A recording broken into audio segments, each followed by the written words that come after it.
मैंने एक क्लास बना ली जिसका नाम मैंने रख दिया फर्स्ट। ठीक है, सो इसमें हमने एक कंस्ट्रक्टर बना लिया। कंस्ट्रक्टर मैंने बताया कि जो पहले कॉल हो जाता है। ठीक है, तो इसके लिए डिफ अंडरस्कोर अंडरस्कोर 2 बार लगा के आपने इनिट कर देना। तो अगर आपने कोई पैरामीटर नहीं बताया तो हम इसको कहते हैं नॉन पैरामीटराइज्ड कंस्ट्रक्टर्स हैं। ठीक है, अगर आपने पैरामीटर बता दिया तो हम कह देते हैं ये पैरामीटराइज्ड कंस्ट्रक्टर्स हैं। ठीक है, जैसे जावा वगैरह हो गया या अदर लैंग्वेजेस होगी, आपकी क्लास के अंदर एक से ज्यादा कंस्ट्रक्टर हो सकते हैं विद डिफरेंट पैरामीटर्स। ठीक है, बट पाइथन ये सपोर्ट नहीं करता। ठीक है, ऐसा नहीं हो सकता कि एक मैंने कंस्ट्रक्टर डिफाइन कर दिया विदाउट पैरामीटर और एक कंस्ट्रक्टर मैंने कर दिया विद पैरामीटर। सो पाइथन में ये ऑप्शन नहीं है हमारे पास। ठीक है, तो ये ध्यान रखना है कि पाइथन में मल्टीपल कंस्ट्रक्टर तो बना सकते हो, बट सभी मल्टीपल कंस्ट्रक्टर एक ही टाइप के होने चाहिए। ठीक है, फॉर एग्जाम्पल अभी मैंने यहाँ पे एक, ठीक है, सो मैंने एक कंस्ट्रक्टर बना दिया।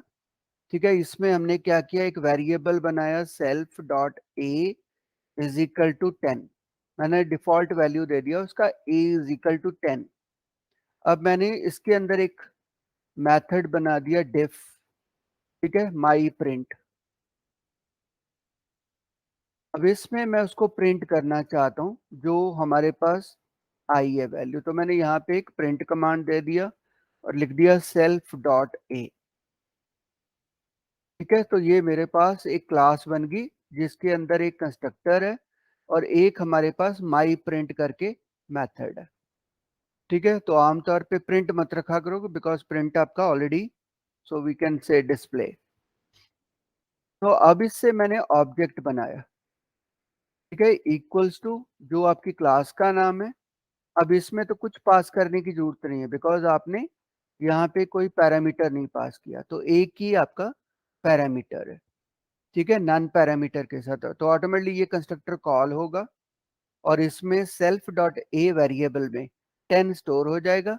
और जब मैं यहाँ पे ऑब्जेक्ट डॉट डिस्प्ले कहूंगा, ठीक है, ऑब्जेक्ट डॉट डिस्प्ले कहूंगा, तो यहाँ पे वो वैल्यू मेरे को डिस्प्ले हो जाएगी। तो अगर मैं इसको रन करता हूँ, लेट मी सेव इट। ठीक है, सो हमारे पास 10 वैल्यू आ गई। ठीक है, तो एक ही कंस्ट्रक्टर हमारे पास है।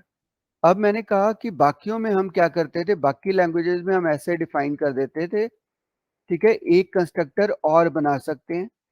ठीक है, उसके साथ आप पैरामीटर भी पास कर सकते हो, ऐसे करके बी पास कर सकते हो और उसमें फिर से कह सकते हो self dot b a is equal to b. ठीक है, तो ये मैं कंस्ट्रक्टर बना रहा हूं, तो अब इसको हम कहते हैं ये डबल कंस्ट्रक्टर है। ठीक है, तो एक से ज्यादा कंस्ट्रक्टर अवेलेबल है। बट अगर ये पाइथन की बात करें, ठीक है, तो पाइथन ने कौन सा कंस्ट्रक्टर उठाया, फर्स्ट कंस्ट्रक्टर। ठीक है, क्योंकि उसने इसको ही उठाया क्योंकि हमने अभी कोई पैरामीटर नहीं पास किया, तो ये डिफॉल्ट कंस्ट्रक्टर को उठा लेगा। अब हम यहाँ से एक पैरामीटर पास करने की कोशिश करते हैं। ठीक है, तो कि ताकि मेरे ये पैरामीटराइज कंस्ट्रक्टर को कॉल करे। ठीक है, तो अब मैंने इसको फिर से रन किया। ठीक है, उसने आपको कह देना है, ठीक है, takes 1 positional argument but 2 were given. ठीक है, तो ये इसलिए मैसेज आएगा क्योंकि आप एक से ज्यादा कंस्ट्रक्टर नहीं डिफाइन कर सकते। ठीक है, या तो ये ऊपर वाला कंस्ट्रक्टर हो सकता था या विद पैरामीटर वाला। दो कंस्ट्रक्टर, डिफरेंट टाइप के कंस्ट्रक्टर आप पाइथन में नहीं दे सकते। ठीक है, तो ये चीज का ध्यान रखना है, जो जावा प्रोग्रामिंग से आ रहे हैं या डॉट नेट प्रोग्रामिंग से आ रहे हैं, वहां पे हम एक से ज्यादा कंस्ट्रक्टर लिखते हैं। ठीक है, so do not define multiple constructors with different parameter. ठीक है, तो एक ही कंस्ट्रक्टर रखना है। ठीक है, जो चीज हमें चाहिए। ठीक है, बाकी लैंग्वेजेस में हम जावा वगैरह में मल्टीपल कंस्ट्रक्टर्स रखते हैं, तो इवन आप इसके हेल्प भी पढ़ोगे तो उसमें ये चीजें आपको दिखाई दे जाएंगी। अब आ जाता है कि ये तो हो गया, हमने कंस्ट्रक्टर डिफाइन किया, ठीक है, विदाउट पैरामीटर। तो अगर आप विद पैरामीटर डिफाइन करना चाहते हो, ठीक है, तो फिर यहाँ पे जाके जस्ट पुट ए पैरामीटर, ठीक है। तो हम कोई भी पैरामीटर पास कर देते हैं, लेट मी से पैराम1, आप कोई भी नाम से पास कर सकते हो, तो वो वेरिएबल अब यहाँ पे जाके आप लिख सकते हो। तो अब इसको इस तरह कॉल करते हैं, विदाउट पैरामीटर, ठीक है। तो मैं इसको फिर से रन करता हूँ विदाउट पैरामीटर। अब उसने कहना है कि मिसिंग वन पैरामीटर, क्योंकि इसका आपने वैल्यू नहीं दिया, ठीक है। तो यहां से अब आपको वैल्यू पास करना पड़ेगा, ठीक है। तो यहां से एक वैल्यू, दो वैल्यू, लिस्ट कुछ भी पास कर सकते हो। तो ये हमारे पास, ठीक है, अब 20 चला गया उसमें, ताकि आप डिफॉल्ट वैल्यू दे सकते हो, ठीक है जी। ठीक है, तो डिफॉल्ट ਮਤਲਬ वैल्यू। ਜਿੱਦਾਂ ਹਾਂਜੀ, ਜਿੱਦਾਂ ਆਪਾਂ ਨਾ ਫਸਟ ਨੂੰ ਤੁਸੀਂ 20 ਪਾਸ ਕਰਤਾ ਜੀ ਪੈਰਮ 1, ਵੀ हम्म, ਮੈਂ ਕੋਈ ਇੱਥੇ ਇੱਕ ਹੋਰ ਪੈਰਾਮੀਟਰ ਰੱਖਣਾਗਾ ਵੀ ਉਹਦੇ ਵਿੱਚ ਕਈ ਵਾਰ ਤਾਂ ਇਨਫੋਰਮੇਸ਼ਨ ਆ ਸਕਦੀ ਹੈ, ਬਟ ਕਈ ਵਾਰ ਨਹੀਂ ਵੀ ਦੇ ਸਕਦਾ ਯੂਜ਼ਰ। डिफॉल्ट पैरामीटर, ਹਾਂਜੀ ठीक है। तो ये अगर देखोगे, ठीक है, यहाँ पे जाके किसी को भी, ये मेथड को भी पास कर सकते हो, ठीक है, डिफॉल्ट वैल्यू इन पाइथन, ठीक है। आप कोई भी डिफॉल्ट वैल्यू देना चाहते हो तो आप डिफॉल्ट वैल्यू दे सकते हो, ठीक है। सो डिफॉल्ट आर्गुमेंट्स का मतलब होता है कि अलाउ द फंक्शन, ठीक है, arguments to have default value. तो if function is called without the argument, ठीक है, the argument gets its default value, ਹਾਂਜੀ ਹਾਂਜੀ। ठीक है। तो उसमें की जो भी आपका कहते हैं वेरिएबल है, उसके साथ इक्वल्स टू लिख के वैल्यू लिख दो, ठीक है जी। ठीक है। जैसे बाकी फंक्शंस में भी होता है, यहाँ पे देखो आपने डिफाइन एक स्टूडेंट डिफाइन किया है, तो ਹਾਂਜੀ ये ਹਾਂਜੀ। आपका वेरिएबल हो गया। इसमें तो ये कंपलसरी है, ठीक है। ये आपने लास्ट नेम लिख दिया, सो लास्ट नेम के इक्वल्स टू लगा के आपने मार्क लिख दिया, ठीक है। तो अंडरस्टूड, अगर लास्ट नेम नहीं पास किया, ठीक है, तो मार्क इसमें ऑटोमेटिकली स्टोर हो जाएगा। Got it. अगर स्टैंडर्ड वेरिएबल को आपने पैरामीटर नहीं पास किया, तो फिफ्थ उसमें डिफॉल्ट स्टोर हो जाएगा, ठीक है। तो मतलब कहने का मतलब, आपने स्टूडेंट फंक्शन या कंस्ट्रक्टर फंक्शन किसी के साथ भी कर सकते हो। तो ठीक है ये जी। तो ਹਾਂਜੀ डिफॉल्ट पैरामीटर्स, ठीक है, इक्वल्स टू लगा के वैल्यू बता दो। तो अगर आप ऐसे लिखोगे स्टूडेंट विद इन ब्रैकेट अमन, ठीक है, तो आपने ना उसका लास्ट नेम बताया ना स्टैंडर्ड बताया, तो यहाँ पे आपका मैसेज बन जाएगा, Aman mark studies in fifth standard, ठीक है। यहाँ पे ठीक है। जैसे ये किया हुआ है, ठीक है, आपने जॉन ही अकेला पास किया है, ठीक है, तो अंडरस्टूड है, ये तो फर्स्ट नेम में चला जाएगा। दूसरी वैल्यूज आपने पास नहीं की, तो ऑटोमेटिकली लास्ट नेम और मार्क्स में, ठीक है, ये स्टोर हो जाएगा। अगर आपने 3 पैरामीटर पास कर दिए, ठीक है, तो वो automatically second parameter last name में चला जाएगा, स्टैंडर्ड में ये चला जाएगा, ठीक है। जो भी पैरामीटर पास करना चाहते हो पास कर सकते हो, ठीक है। तो डिफॉल्ट पैरामीटर, ठीक है, तो यहाँ पे जस्ट इक्वल्स टू लगा के जो भी वैल्यू आप पास करना चाहते हो, डिफॉल्ट वैल्यू पास करना चाहते हो, ठीक है। तो हो सकता है मैं यहाँ 12 पास करना चाहता हूँ, 12 पास कर सकते हैं, ठीक है। तो अभी मैंने पैरामीटर पास किया हुआ है, तो 20 स्टोर हो जाएगा, ठीक है। अगर पैरामीटर आप नहीं पास करोगे, ठीक है, तो वो अपने आप उसमें 12 स्टोर कर देगा। हमारे को वेरिए पैरामीटर नहीं चाहिए, क्योंकि अगर डिफॉल्ट वैल्यू कंसेप्ट हमारे पास है, ठीक है, तो यूजर नहीं पास करेगा तो हम उसकी जगह पे उसको ब्लैंक दे देंगे। क्लियर, यहां तक ठीक तो है कोई जी। डाउट नहीं है, ठीक है। ठीक है। तो नो यहां सर। से अगर वेरिएबल पास करोगे तो उसकी वैल्यू जाएगी, नहीं पास करोगे तो उसकी वैल्यू नहीं जाएगी। तो ये डिफॉल्ट पैरामीटर्स हो जाते हैं।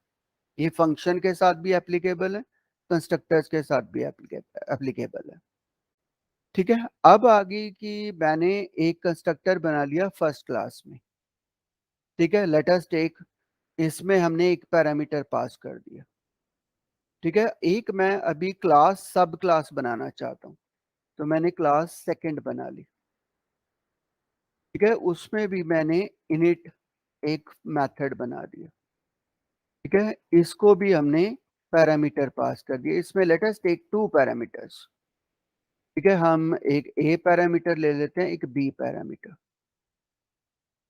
ठीक है, तो फिर से हम लिख देते हैं self dot A is equal to a, self dot b is equal to b, ऐसा कर दिया।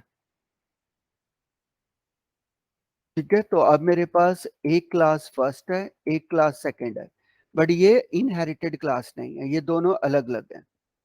ठीक है, तो सेकंड से ऑब्जेक्ट बनाओगे तो ये कॉल होगा। ठीक है, तो अगर हम यहाँ पे लिख देंगे सेकंड, ठीक है, तो अब ये कॉल होगा, तो इसके साथ आपको दो पैरामीटर पास करने पड़ेंगे। ठीक है, अब इसमें भी आप फिर से डिफाइन कर सकते हो डेफ डिस्प्ले।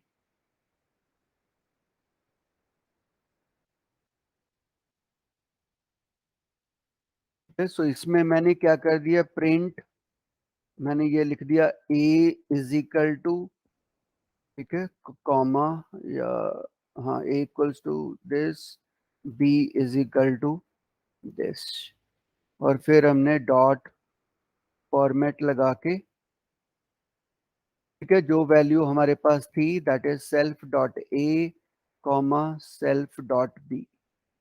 ठीक है, तो उनको मैंने इस तरह डिस्प्ले कर दिया। अब मैं पास कर रहा हूं, ऑब्जेक्ट बना रहा हूं सेकंड क्लास से। ठीक है, तो सेकंड क्लास मतलब इसकी ऑब्जेक्ट बना रहा हूं, मैंने इसको रन किया। ठीक है, तो you can see a is equal to 20, b is equal to 30, वो इसने प्रिंट कर दिया। ठीक है, बट मैं एक्चुअली ये जो क्लास बनाना चाहता था वो मैं इनहेरिट करके बनाना चाहता था। ठीक है, तो इनहेरिट करने के टाइम लास्ट क्लास में समझाया था, इसके ब्रैकेट में you have to specify the class, कौन सी क्लास से इनहेरिटेंस करना चाहते हो। ठीक है, तो अब क्या हुआ, ये क्लास और ये क्लास, ठीक है, ये उसकी सब क्लास है, सेकंड उसकी सब क्लास है। अब मैंने फिर से प्रोग्राम रन किया। ठीक है, तो अब ऊपर वाले से कोई लेना देना नहीं है, ये नीचे वाली क्लास चला रही है। ठीक है, क्योंकि इसने ओवरराइड कर दिया। हाँ, अब इसमें हम थर्ड पैरामीटर भी यूज करना चाहते हैं।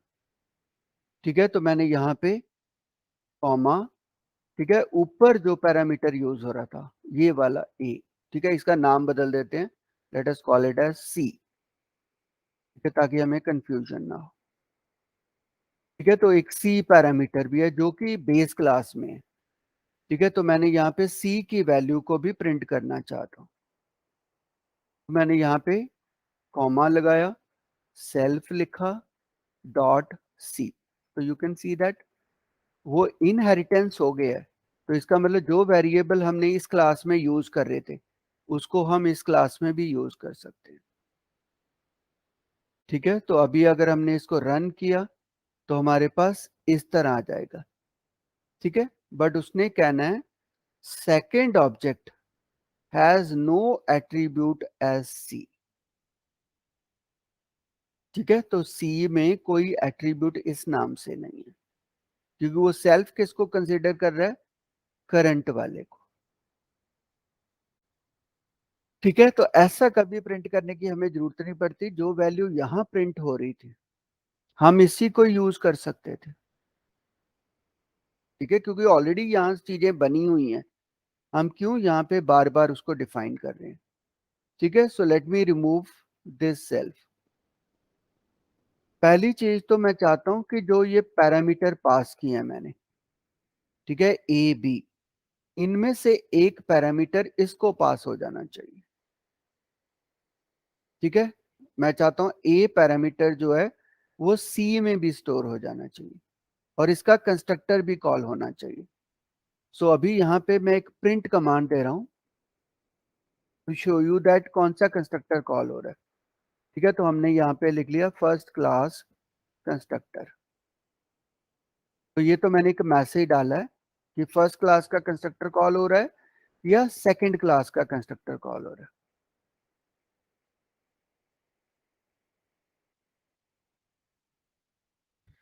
ठीक है, सो अब मैंने फिर से इस प्रोग्राम को रन किया। ठीक है, तो you can see that constructor कौन सी क्लास का कॉल हो रहा है, ओनली सेकंड क्लास का। ठीक है, तो जब आपने इसको इधर से इनहिट किया हुआ है, ठीक है, सेकंड क्लास से आप ऑब्जेक्ट बना रहे हो, तो कंस्ट्रक्टर ओनली सेकंड क्लास का कॉल होगा। ठीक है, मैं चाहता हूं अब कंस्ट्रक्टर फर्स्ट क्लास का भी कॉल होना चाहिए।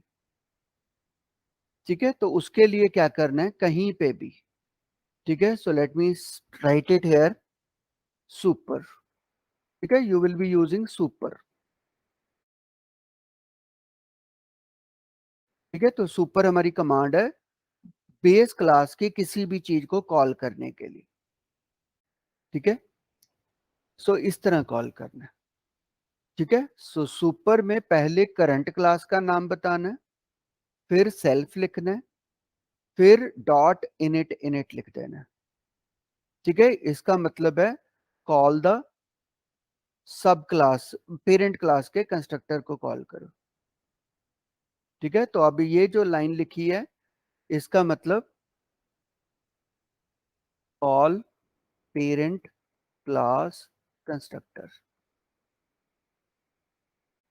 ठीक है, तो ये पेरेंट क्लास के कंस्ट्रक्टर को कॉल करेगा। Got it? तो जब इसको कॉल करेगा तो ये मैसेज भी आना चाहिए। ठीक है, तो ये मैसेज भी आना चाहिए और ये मैसेज भी आना चाहिए, तभी इसका फायदा होगा कि मैंने इसको ऊपर वाले को भी कॉल किया है। So let me run it again. ठीक है, now you can see that उसने मेरे फर्स्ट कंस्ट्रक्टर को भी कॉल किया, सेकंड कंस्ट्रक्टर को भी कॉल किया। ठीक है, ऐसे ही मैं इसका ये जो डिस्प्ले को भी कॉल करना चाहता हूं। जब मैं करंट डिस्प्ले को कॉल करूं तो मैं चाहता हूं मेरे ऊपर वाले डिस्प्ले को भी कॉल करे। ठीक है, तो फिर से आप यहां पे सुपर, ठीक है, फिर से उसी तरह सेकंड सेल्फ डॉट डिस्प्ले। ठीक है, तो अब ये कमांड का मतलब हो गया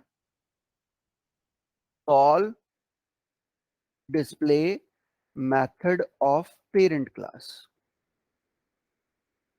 ठीक है, सो ये मेरा डिस्प्ले मैं यहां से कॉल करूंगा, वो इसके पास आएगा। इसके पास आने के बाद वो क्या करेगा, पहले डिस्प्ले फंक्शन जो मेरी सुपर क्लास में लिखा हुआ है उसको रन करेगा, फिर उसके बाद जो मैं इसके अंदर कुछ कमांड लिखी हैं उनको रन करेगा। ठीक है, तो अभी मैंने इसको रन किया, तो नाउ यू कैन सी 12 कहां से आया। ठीक है, सो 12 हैज कम फ्रॉम हेयर। ठीक है, तो यहां से मेरे को वो 12 रन कर दिया, क्योंकि आपने क्या किया, सुपर कॉल किया। ठीक है, इनिट, सो इसका मतलब ये वाला कंस्ट्रक्टर कॉल हुआ। ये कंस्ट्रक्टर कॉल होते ही पैरामीटर में वैल्यू क्या चला गया, 12, तो वो आपने सी में स्टोर कर दिया, क्योंकि यहां से हमने कुछ नहीं पास किया हुआ। तो 12 यहाँ पे जाके स्टोर हुआ, उसको आपने, जब मैंने इसको सुपर को कॉल किया तो इसने 12 प्रिंट कर दिया। No problems. तो इस तरह आप किसी भी सुपर क्लास की वैल्यू को कॉल कर सकते हो। ठीक है, अब हो गया कि वहां पे मैं 12 नहीं प्रिंट करना चाहता, मैं चाहता हूं यहां से जो मेरे पास ये ए वैल्यू आई है वो सी में जाके स्टोर हो जाए। ठीक है, या यहां से भी हो सकता है कि मैं एक पैरामीटर सी भी दे दूं। ठीक है, तो कॉल करते टाइम मैं यहाँ पे 40 बोल दूं। अब मैं यहां से 3 पैरामीटर पास कर रहा हूं। ठीक है, तो जब मैं इसको रन करूंगा, ठीक है, तो वो तो अभी भी 12 A30 देगा। ठीक है, क्योंकि ए तो आपके पास ए में स्टोर कर दिया, बी आपने बी में स्टोर कर दिया, सी को कहीं यूज नहीं कर रहे। ठीक है, तो मैं सी को यूज करना चाहता हूं इसके अंदर सी को स्टोर करना चाहता हूं। ठीक है, तो जब इसमें स्टोर करना चाहता हूं तो ये पैरामीटर पास करना पड़ेगा। अब पैरामीटर पास करने के लिए क्या करना है, इनिट के अंदर जो वैल्यू इन तीनों में से भेजना चाहते हो उसको यहां लिख दो। ठीक है, अब क्या मतलब बन गया, मेरे पेरेंट क्लास के इनिट फंक्शन को कॉल करो और उसको सी एज ए पैरामीटर पास कर दो। सो सी जितनी वैल्यू आपने यहां से पास की 40, वो 40 मेरे इस कंस्ट्रक्टर के पास आएगी। इस कंस्ट्रक्टर ने सुपर कंस्ट्रक्टर को कॉल कर लिया, उसने सी यहां से पास कर दिया, वो सी कहां चली जाएगी, पैरम 1 के अंदर, और पैरम 1 की वैल्यू कहां स्टोर हो जाएगी, सी के अंदर, और यहां से आपको वैल्यू प्रिंट हो जाएगी। Is it clear? तो अभी जहां पे पहले 12 आ रहा था, हमने अब यहां से पास कर दिया 40। ठीक है, तो वो पैरामीटर अब 40 यहां पे पास हो जाएगा। So you can see when I run this command, ना वहां पे 40 आ गया। Got it? समझ में आ गया?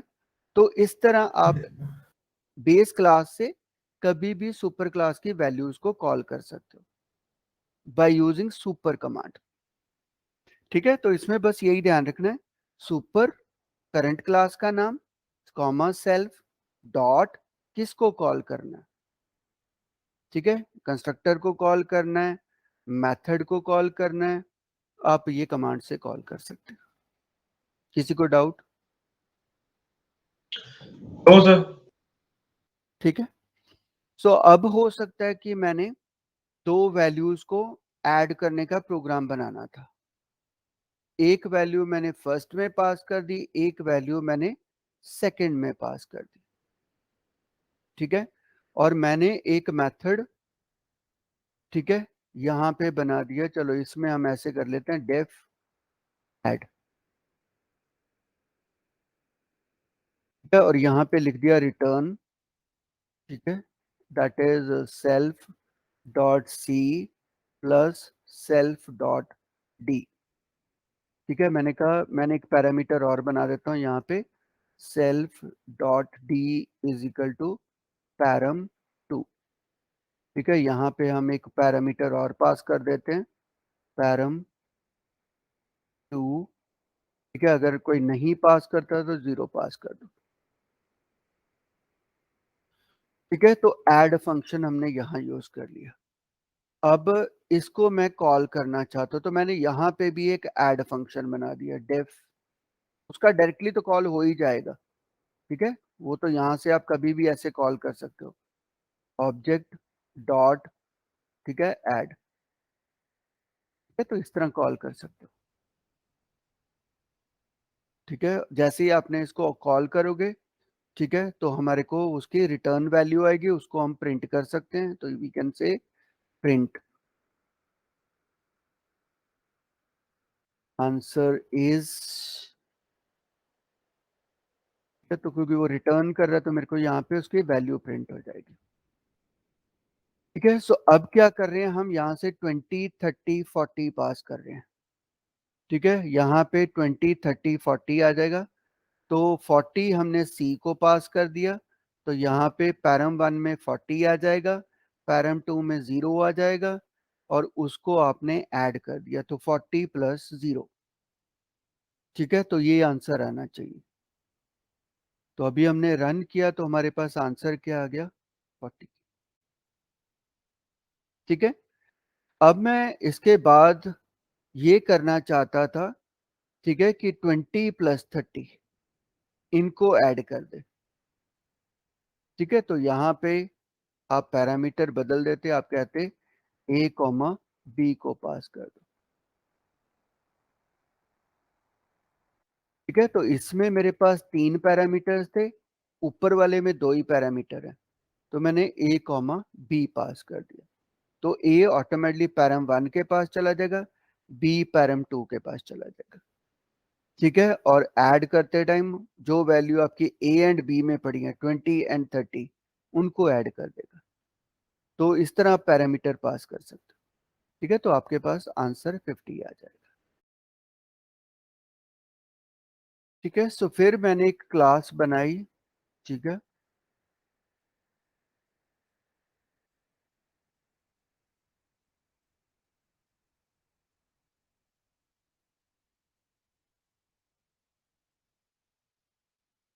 ये तो वेरिएबल मैनिपुलेट कर रहे थे आप। ठीक है, मैं अब ऑब्जेक्ट को मैनिपुलेट करना चाहता हूँ, मतलब एक ऑब्जेक्ट में कुछ पड़ा है, उसकी वैल्यू में से ऑब्जेक्ट वेरिएबल को माइनस करना तो बहुत इजी है। ठीक है, ए माइनस बी लिख दो, माइनस हो जाता है, but you can not have object minus object. ठीक है, ऐसा नहीं होता हमारे पास। ठीक है, तो मैंने यहाँ पे फिर से क्या किया, एक डिफाइन किया कंस्ट्रक्टर। ठीक है, इसको मैंने एक पैरामीटर पास कर दिया, let me call it as a. ठीक है, ए पैरामीटर पास किया। अब इसमें मैंने क्या किया, self dot A is equal to A, ये उसमें ए में मैंने स्टोर कर लिया। मैंने एक डिफाइन किया फंक्शन माइनस।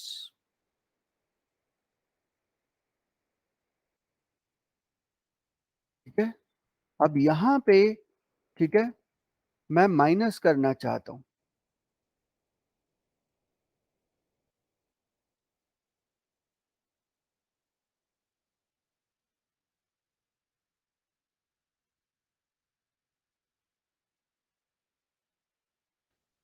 ठीक है, मेरा पर्पस क्या है यहाँ पे, वेरिएबल्स।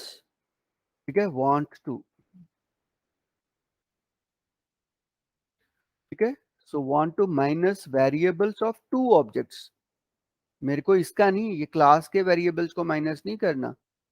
ठीक है, मेरे पास दो ऑब्जेक्ट हैं, उनके वेरिएबल्स को माइनस करना चाहता हूं। ठीक है, तो जब आप इस तरह मेथड डिफाइन कर दो जिसके अंदर कुछ नहीं लिखा होता, ठीक है, यू शुड राइट पास। पास मतलब अभी मैंने उस मेथड में कुछ नहीं किया, डमी मेथड बना के रखा हुआ है। अब मैंने यहां पे क्या किया, object one equals to object manipulation, उसमें एक वैल्यू पास कर दी 10, और एक ऑब्जेक्ट टू बनाई। ठीक है, उसमें भी हमने ऑब्जेक्ट मैनिपुलेशन किया 5। ठीक है, ये चीज मैंने कर ली, दो ऑब्जेक्ट्स बना लिए। ठीक है, अब मैं ये करना चाहता हूं, object 3 should be equals to object 1 minus object 2, ये करना चाहता हूं, और फिर मैं प्रिंट करना चाहता हूं, ठीक है, ऑब्जेक्ट 3, ये मेरे को चाहिए। तो जब आप ऑब्जेक्ट डिफाइन कर रहे हो यहां पे,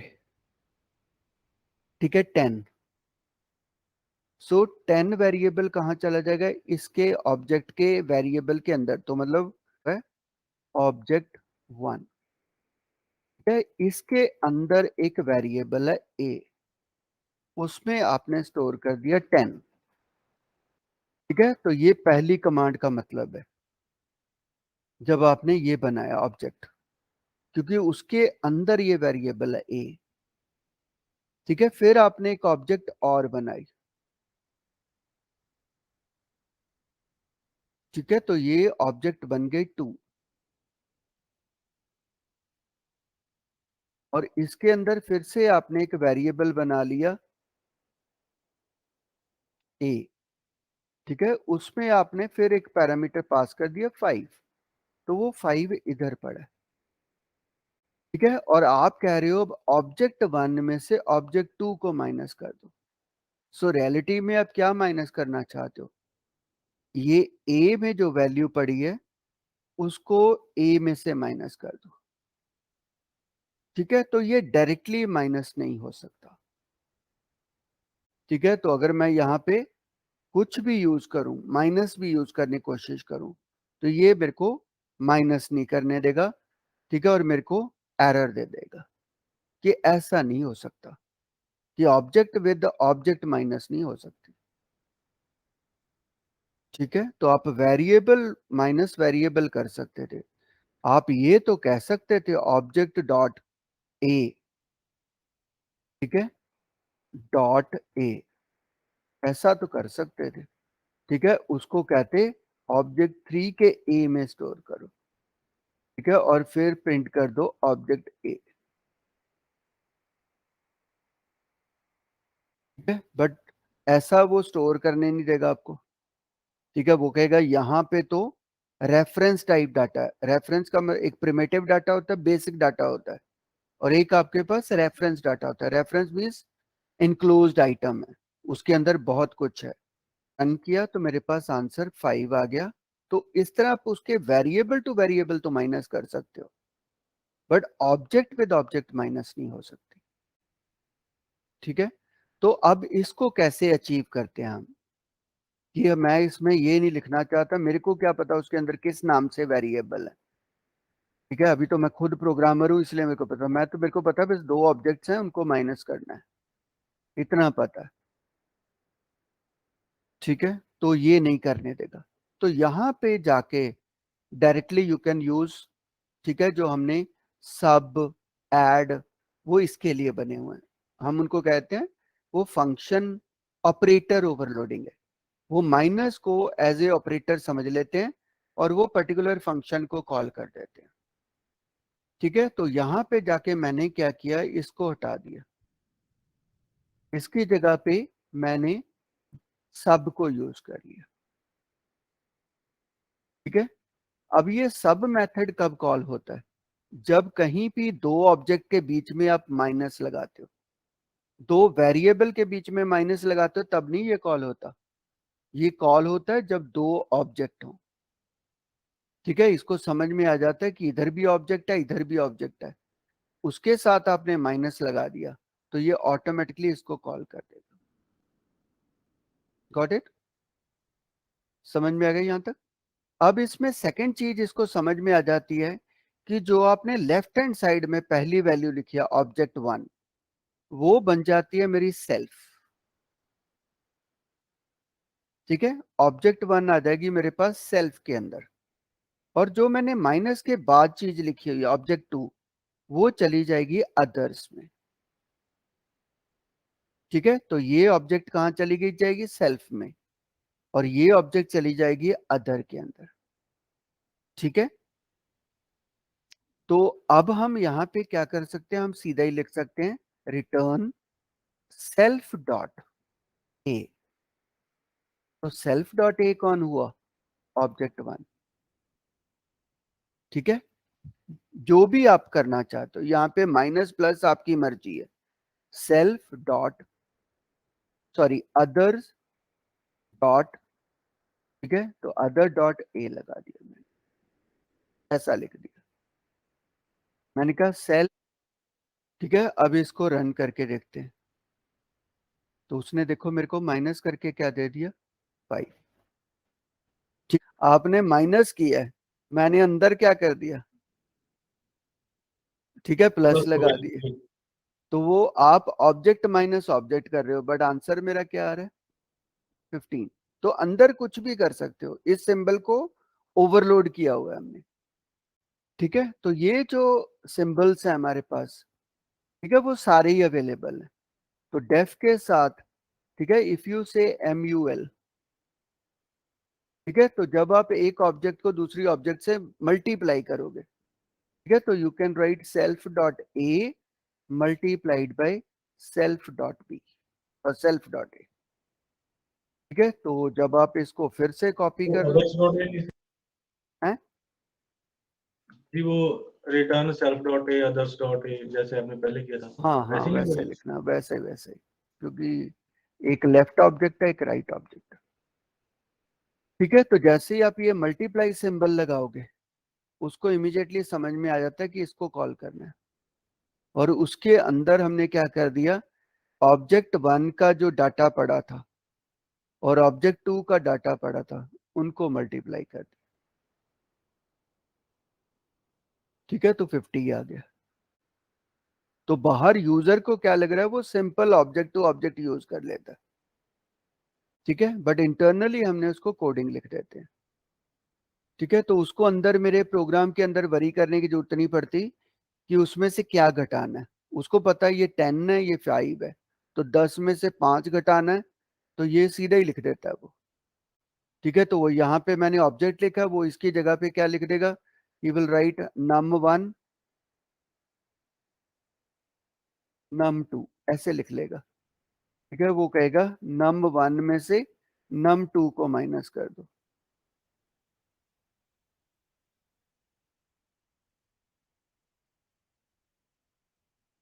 ठीक है, अब देखने से इजी हो जाता है, हमारा प्रोग्राम इजी हो गया। ठीक है, तो हमने कोई लिस्ट को मैनिपुलेट करना है, वो सब इधर करते रहते हैं हम। एक लिस्ट में से दूसरी लिस्ट को हमने माइनस करना है, ठीक है। तो उस टाइम यहाँ पे मैं लिस्ट पास कर दूंगा, करके दिखाता हूँ उसके बाद, ठीक है। तो ऐसे ही डिफाइन मल हो गया, ठीक है। देन यू कैन डिफाइन, ठीक है, ऐड, ये एडिशन के लिए। so you can say return self dot a plus other dot a, ठीक है। तो ये डिफाइन, ठीक है, वो अंदर क्या कर रहा हूं वो मेरा काम है, ठीक है। तो उसके लिए ये पैरामीटर्स होते हैं। तो सी वगैरह में हम इसको कहते हैं ये ऑपरेटर ओवरलोडिंग है, ठीक है। सो रियलिटी में they are called as operator overloading, ठीक है। हम ऑपरेटर से कुछ और काम करवा रहे हैं, ठीक है। तो इसमें हम फिर से क्या करेंगे, डिफाइन पास करेंगे इनिट, बट इस बार मैं क्या पास कर रहा हूं, एक लिस्ट पास कर रहा हूं इसको, ठीक है। तो मैंने LST लिख दिया, ठीक है। तो यहाँ पे आप सेल्फ डॉट LST लिख के एक एरे बना सकते हो, उसमें LST पास कर सकते हो। ऐसा लिखने की तो जरूरत नहीं होती, ये डबल कोट्स तो जरूरत नहीं होती, क्योंकि अगर लिस्ट आएगी तो ये अपने आप ही लिस्ट डिफाइन हो जाएगा, नो प्रॉब्लम। जहाँ पे हम पहले वेरिएबल पास करे थे, अब मैं उसकी जगह लिस्ट पास करूँ। LST कुछ नहीं है, मेरा लिस्ट का नाम है, ठीक है। फिर मैंने डिफाइन किया, ठीक है, डिस्प्ले करने के लिए। तो ये मैंने नॉर्मल डिस्प्ले दिखा दिया, ठीक है। तो यहाँ पे अगर हमें डिस्प्ले करनी है तो एक लूप चला सकते हैं। So we can say for item in self dot LST, ठीक है। उसमें हम प्रिंट कर सकते हैं, ठीक है, आइटम, उसके साथ मैं END के साथ, ठीक है, लेट मी पुट डैश। तो ये मैंने क्लास बना दी, ठीक है। यहाँ पे मैंने LST list1 बना लिया, इक्वल्स टू माई लिस्ट, ठीक है। सो माई लिस्ट के अंदर क्या किया मैंने, स्क्वायर ब्रैकेट लिखे, ठीक है, 1 2 3 4, क्योंकि पैरामीटर तो मैं कैसा मर्जी पास कर सकता हूँ। तो इस केस में ये पूरा का पूरा डाटा 1 2 3 4 मैंने इधर LST में पास कर दिया, ठीक है। तो वो लिस्ट इधर स्टोर हो जाएगी। उस लिस्ट को जब हम डिस्प्ले करेंगे, ठीक है, तो वी कैन से list1 डॉट डिस्प्ले, ये लिख देंगे। तो वो लिस्ट यहाँ पे हमें डिस्प्ले हो जाएगी, जैसा फॉर्मेट हमारे को चाहिए। तो वो इस तरह लिस्ट प्रिंट होगी, क्लियर। तो मैं अंदर अपनी क्लास के अंदर सब कुछ मैनिपुलेट कर रहा हूं। अब मैंने एक लिस्ट और बना ली,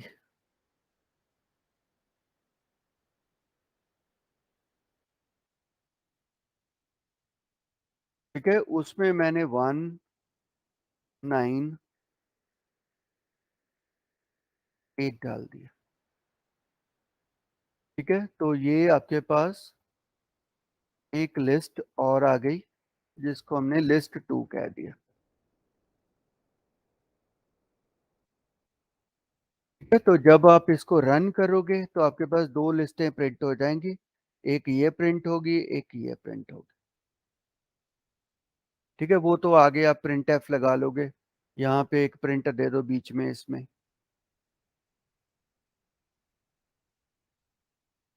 वो ऑटोमेटिकली नेक्स्ट लाइन में प्रिंट कर देगा। ये दो लिस्ट पड़ी है मेरे पास।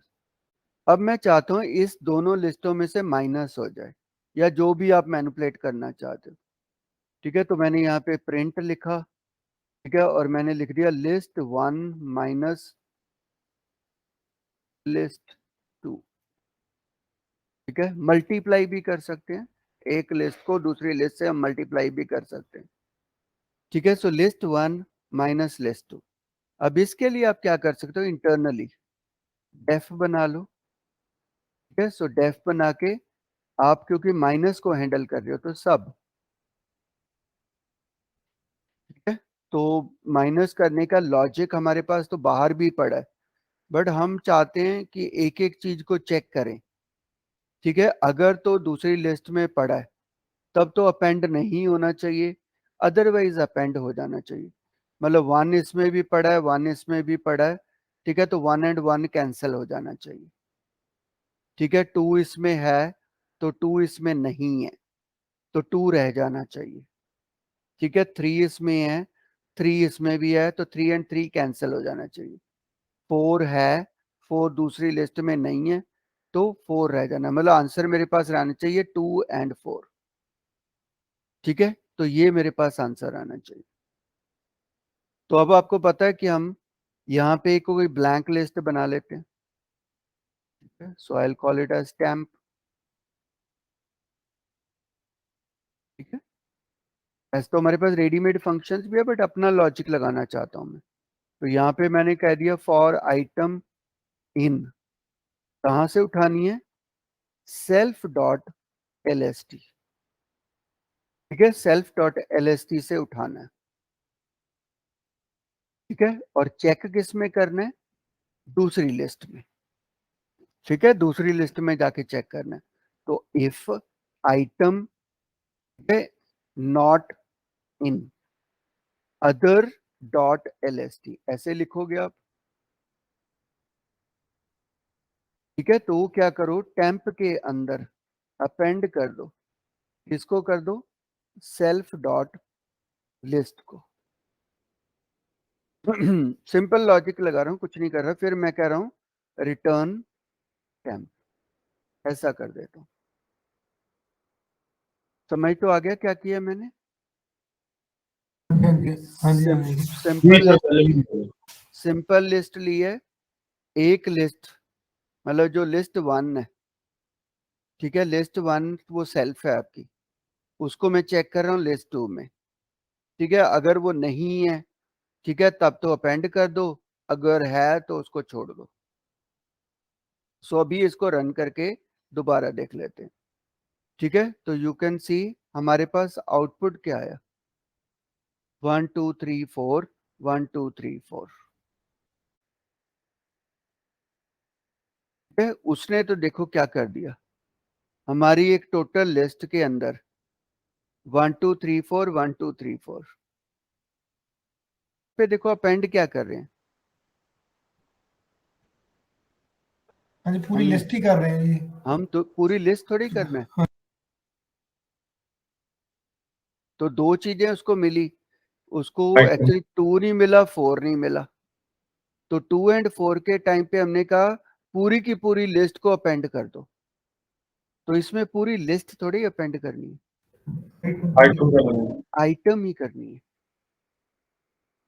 ठीक है। जो नहीं मिला वही अकेला अपेंड करना है, ठीक है। तो उसको 2 बार मिला, 2 बार चीज नहीं मिली, उसने पूरी लिस्ट अपेंड कर दी, ठीक है, और कुछ नहीं किया, ठीक है। तो अब हमारे पास क्या रह गया, 2 एंड 4। हो सकता है कल एक लिस्ट की वैल्यू को दूसरी लिस्ट से मल्टीप्लाई करना है, ठीक है। जब हम मल्टीप्लाई कहते हैं दो लिस्ट, ये मैट्रिक्स मल्टीप्लिकेशन है, ठीक है। मैट्रिक्स मल्टीप्लिकेशन क्या होता है, यहां से 1 उठाना है, इसकी सारी वैल्यू से मल्टीप्लाई करना है, फिर 2 उठाना है, इसकी सारी वैल्यू से मल्टीप्लाई करना है, फिर 3 उठाना है, फिर इसकी सारी वैल्यू से मल्टीप्लाई करना है, 4 उठाना है, सारों से मल्टीप्लाई करना है। ये मेरी रिक्वायरमेंट है, मतलब मैट्रिक्स मल्टीप्लिकेशन चाहता हूँ।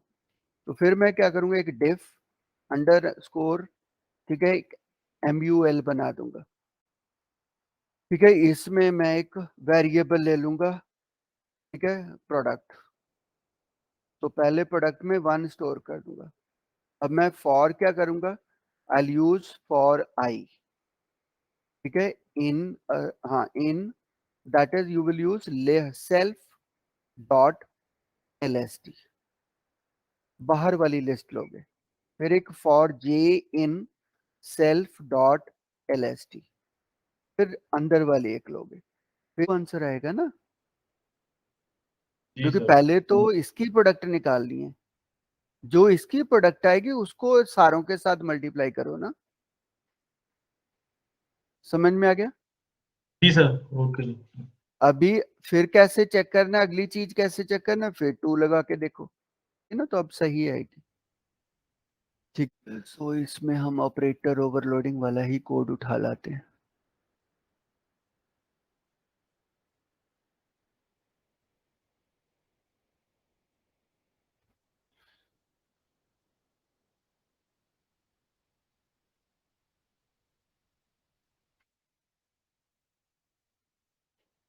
तो अब यहाँ पे अगर हम किसी के नाम भी डाल दें, ठीक है, यहाँ पे मैंने मनदीप डाल दिया, जसविंदर डाल दिया, हरदीप डाल दिया,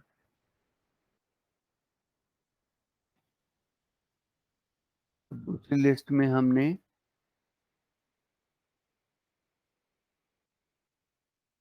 हरदीप डाल दिया, राकेश डाल दिया, रोहित डाल दिया। ठीक है, सो अभी हमारे पास 2 लिस्ट हैं जिसमें नाम है 2। ठीक है, तो ये मल की तो जरूरत नहीं होती इसमें, क्योंकि मल्टीप्लिकेशन का तो कोई लेना देना नहीं। ठीक है, सो अब यही चीज देखो, मैंने फिर से कह दिया लिस्ट 1 लिस्ट 2। ठीक है, पहली लिस्ट में से माइनस करके बताओ दूसरी लिस्ट 2। ठीक है, एक टोटल टेलीफोन हो सकते हैं, एक जिन्होंने पे कर दिया।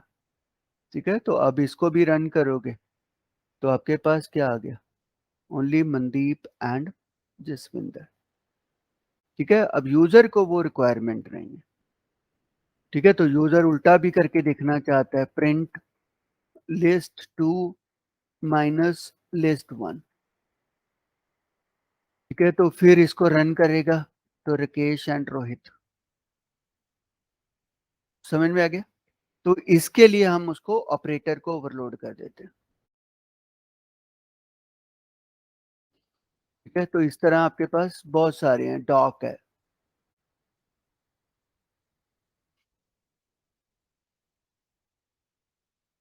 ठीक है, what is doc in Python?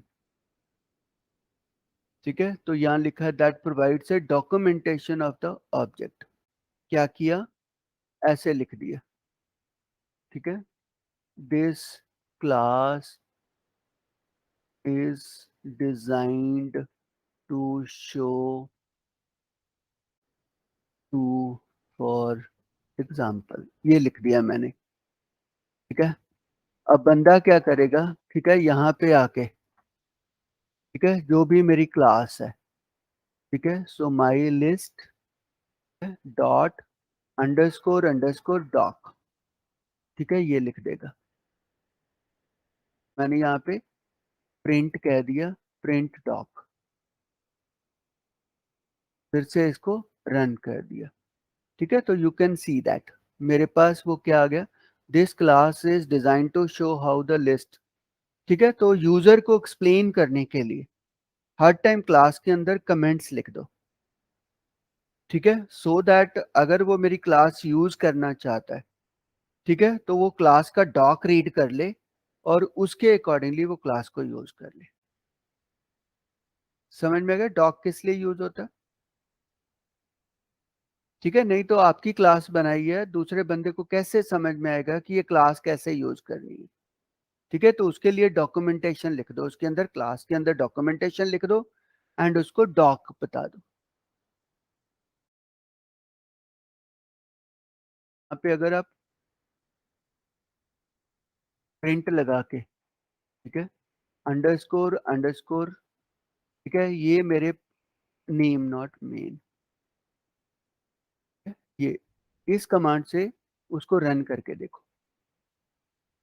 ठीक है, तो अभी आप डायरेक्टली अब मेरा प्रोग्राम रन कर रहे हो। ठीक है, मतलब ये क्योंकि आपने देखोगे कोई क्लास नहीं बनाई हुई, ये डायरेक्टली यहाँ पे फाइल है मेरी, सीधी कॉल कर रहे हो। ठीक है, तो इससे पता चल जाता है कि आपने क्या कॉल किया हुआ। ठीक है, तो इससे आपका नाम पता चलता है। तो मेन मेरा डायरेक्ट रन करने वाला है। ठीक है, अगर हाँ इसको आपने इसके अंदर कोई एक और फंक्शन बना दिया, इधर भी डिफाइन कर दिया आपने, डिस्प्ले ऐसा कर दिया, डिस्प्ले 1 कर दिया, और ये सारी कमांड्स को आपने उसके अंदर डाल दिया, ऐसे कर दिया।